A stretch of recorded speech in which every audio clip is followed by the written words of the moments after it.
Hamsini entertainment இவங்க தான் வந்து கூலி திரைப்படத்தினுடைய ஃபாரின் ரைட்ஸ் வாங்கினாங்க. அவங்க நேற்று ஒரு ட்வீட் போட்டிருந்தாங்க. ரொம்ப முக்கியமான ஒரு ட்வீட்னு சொல்லலாம்.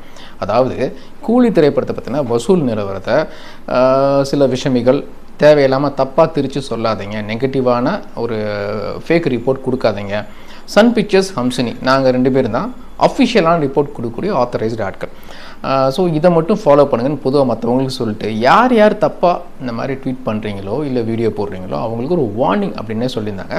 தேவைப்பட்டால் நாங்கள் லீகல் ஆக்ஷன் எடுப்போம் அப்படின்னு சொல்லியிருந்தாங்க. ஏன்னா இப்போ சன் பிக்சர்ஸ் அவங்க ப்ரொடக்ஷன் கம்பெனி அவங்க 4 நாட்களில் 404 கோடின்னு சொல்லி போடும்போது வலைபேச்சு மாதிரியான சேனல்ஸ் வந்து அதை கிண்டல் பண்ணி வீடியோ போடுறாங்க. அதே மாதிரி பார்த்தீங்கன்னா ஒரு 2-3 நாளைக்கு முன்னால் நார்த் அமெரிக்காவில் இவ்வளோ கலெக்ஷன் ஆச்சுன்னு சொல்லி சம்மந்தப்பட்ட ப்ரொடக்ஷன் கம்பெனி டிஸ்ட்ரிபியூட்டர் வந்து அதை ஒரு ட்வீட்டாக போடும்போது அதை ரீட்வீட் பண்ணி கோட் பண்ணி கிறிஸ்டோஃபர்னு நினைக்கிறேன், அவர் வந்து யூஎஸில் இருக்கார், அவர் வந்து பிரேக் ஈவனே கிடைக்கலன்னு சொல்லி கிண்டல் பண்ணி போகிறார். ஸோ இந்த மாதிரியான ஆட்களை தான் வார்ன் பண்ணுறாங்க.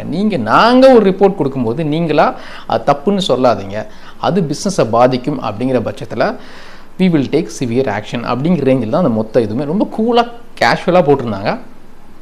சம்மந்தப்பட்டவங்க பார்த்து ட்வீட்லாம் டெலீட் பண்ணிருங்கப்பா அப்படின்னு சொல்ல வரேன். இது ஒரு வாரத்துக்கு முன்னாடி போட்டு தான் நல்லா இருக்கும். பட் பரவாயில்ல, இப்பயும் பரவாயில்ல, குட், நல்ல விஷயம். இந்த மாதிரி லீகல் ஆக்ஷன்ஸ் எடுக்கணும். ஏன்னா சினிமாங்கிறது என்டர்டெயின்மெண்ட், ஓகே, ஜாலி கமெண்ட் பண்ணலாம், பேசினா இது எல்லாத்தையும் தாண்டி இட்ஸ் பிஸ்னஸ். ஸோ அதை பாதிக்கும் அப்படிங்கும்போது இந்த மாதிரி லீகல் ஆக்ஷன் தேவை. ப்ளஸ் அவங்க இன்னொரு விஷயம் சொல்லியிருந்தாங்க என்னென்னா, பத்திரிகையாளர்களுக்கு ஜஸ்ட்டு யாரோ ஒருத்தர் போடுற ட்வீட்டை அதை நம்பி அது உண்மைன்னு சொல்லி நீங்கள் பப்ளிஷ் பண்ணாதீங்க. அதுவும் சோஷியல் மீடியாவாக இருக்கட்டும் இல்லை வீடியோவாக இருக்கட்டும், அந்த மாதிரி பண்ணாதீங்க. சம்மந்தப்பட்ட ஆத்தரைஸ்டு ஆட்கள் சொல்கிறத மட்டும் நீங்கள் வெளியிடுங்க அப்படின்னு ஒரு அன்பு கட்டளையும் விட்டுருந்தாங்க. இதுதான் நல்ல விஷயம். ஏன்னா ஃபேக்கான ஆட்கள் இப்போ முன்னெல்லாம் பத்திரிகைகள் வந்து பத்திரிகையாளர்களும் ஒரு சிலர் இருப்பாங்க, அவங்க சொல்கிறதான் உண்மையானதுன்னு சொல்லி ஃபாலோ பண்ணும்.